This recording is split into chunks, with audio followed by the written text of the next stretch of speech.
Good morning from Animal Kingdom, obviously, because where else would we be? Real quick. Sorry. I didn't know. We had to come here to go to Rafiki's since we found out it's closing soon. I cried 3 times already. It's been 2 days. Remember, anything else you all must stay inside the train at all times.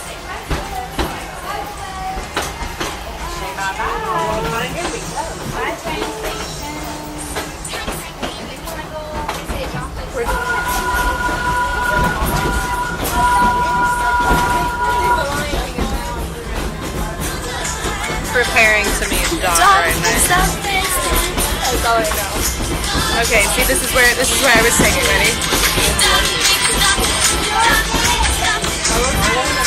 And then I can't ever hear what they say, so that's what I just go. And now on our full and final approach for Rafiki's Fun Lunch. At this location, you'll find character meet and greets.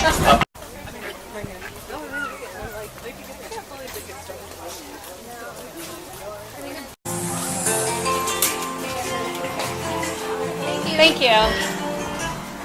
So when this place closes, can I buy this like wallpaper? Can I have this elephant? Like, I need this. I'm literally so sad. I can cry right now. We should get the rhino and put him in our apartment.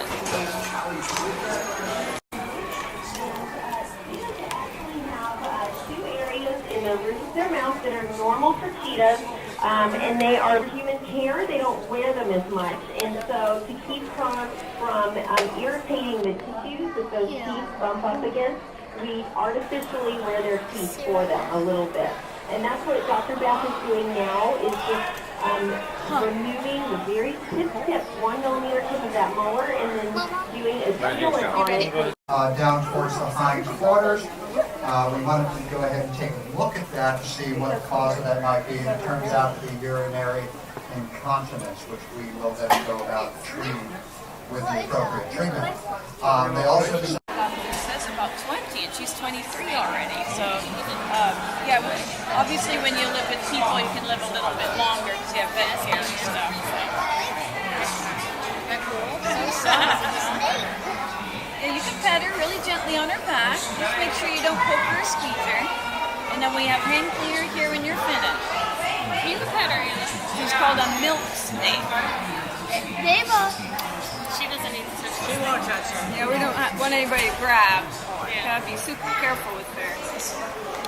Where's Sheldon? All right, we're in Christine's happy place. Thanks, Laura.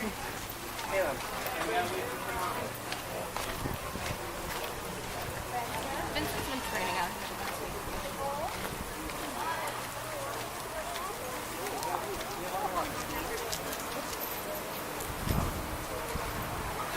Hi. Did I show the video I got on one of those movies here? I think it was like one of the sheets.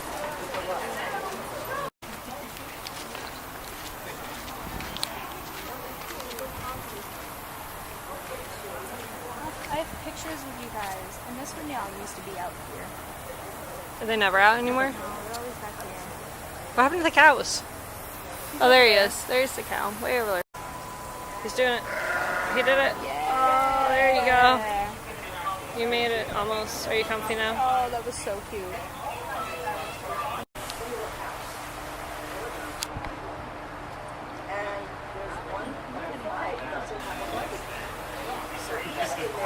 I wish I could be that relaxed.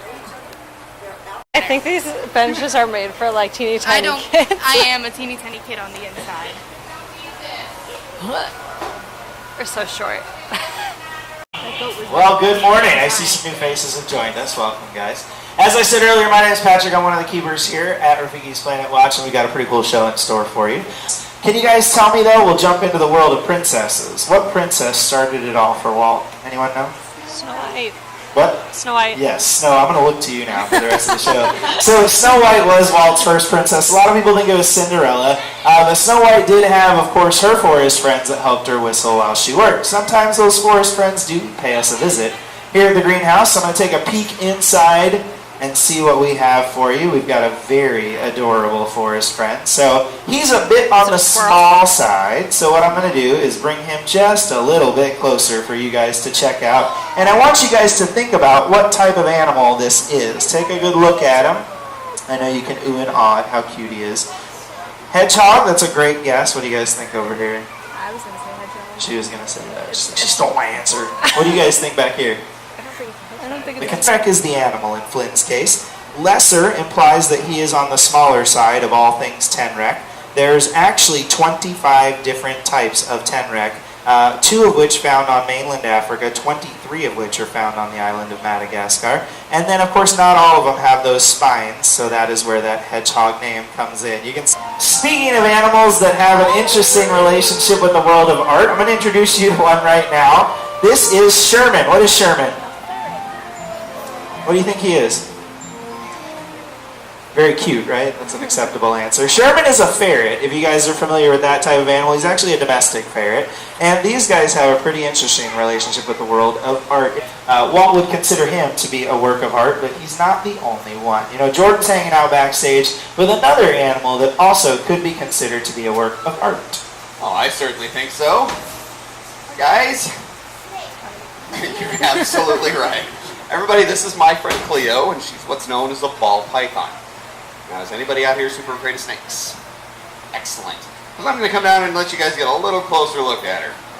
So, you know, snakes, they really are beautiful works of art. They come in a lot of different sizes. They've got different colors and patterns, and, you know, they use those for a couple of different things.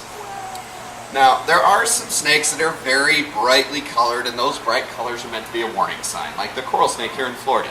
They've got the bright reds and yellows, and basically they're to introduce you to one of the more unique looking rodents, so keep your eyes peeled on the log to Jordan's right, and go ahead and shout out the type of animal you see. Not all together, right? Yeah, exactly. I heard porcupine come from the middle of the audience. This is Perry. Perry is a prehensile-tailed porcupine, so not your first thought when you think porcupine. This is actually a South American species of porcupine. There is a North American species. We also have the African crested, which if you are curious what they look like, make sure you stop by somebody to make the lasting impression on that predator that messed with them. But speaking of amazing defenses and lasting impressions, Jordan does have one more lined up for you that has a pretty amazing defense. Yes, and it's not me, just so you know. The next critter I think most of you guys are going to be familiar with. It is very common here in North America. You guys can say hello to Barker when he comes out here, and feel free to shout it out again if you think you know what he is. What is he, guys? A skunk. Did you say a skunk? Yes. Very good. Excuse me, Barker here is what is known as a striped skunk, and we'll show you why here in just a second. But what is that in that mist with a little bit of breeze? Can you show me why you're a striped skunk, buddy? Let's see. Got a little stripe on my back.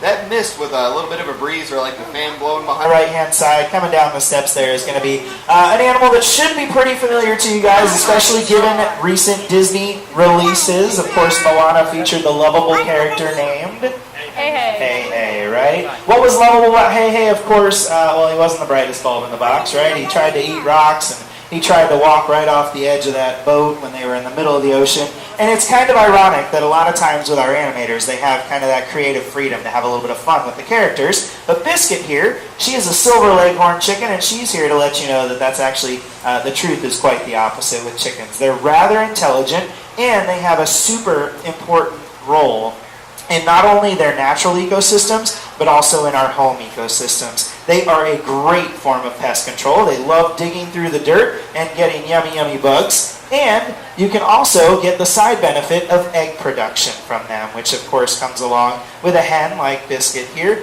But they're definitely an animal that not a lot is necessarily known about. Most people think of them as a source of food when you get those nuggets and tenders, right? I don't know the show enough. Christine's ready. It's Doc. Nobody's here. Let's go. She's so cute. Just go sing Doc McStuffins to her. No. She'll understand.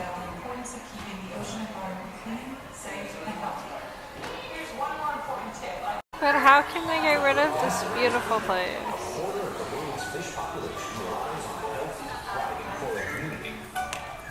Don't leave me. Hogs will eat snakes, yeah. Biggest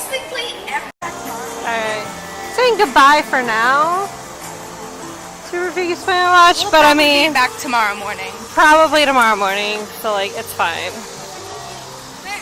We had to come and see some prehistoric animals on this very animal-filled day here at the Animal Kingdom. We're looking at all the dead animals. That was dark, never mind. Over there is Dromaeosaurus, and those Now let's go get that dino. They're literally so cute.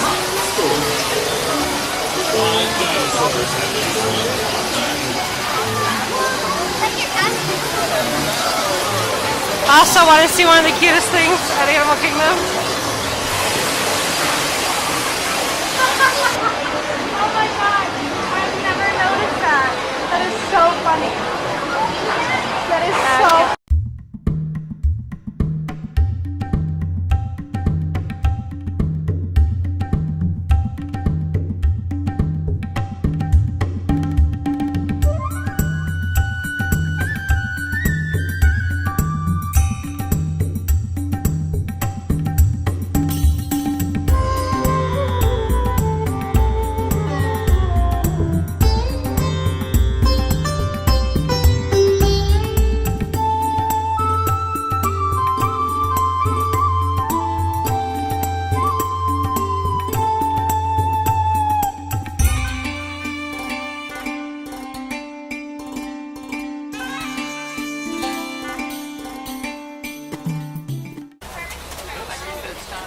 Now guys, time to get those cameras out. We'll be heading in real soon. We are just waiting for that all male right here, guys. So you got the male bongo and all the other ones, babies, and then that's the female kudu.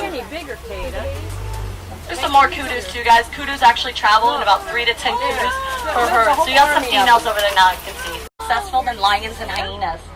They actually wear their prey down by running them.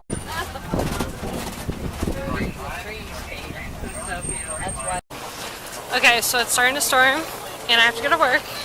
I don't for once. But that's the end of our animal-filled day. Thanks for watching. See you in the next video. Part 2 will probably happen tomorrow, but that's okay. Probably.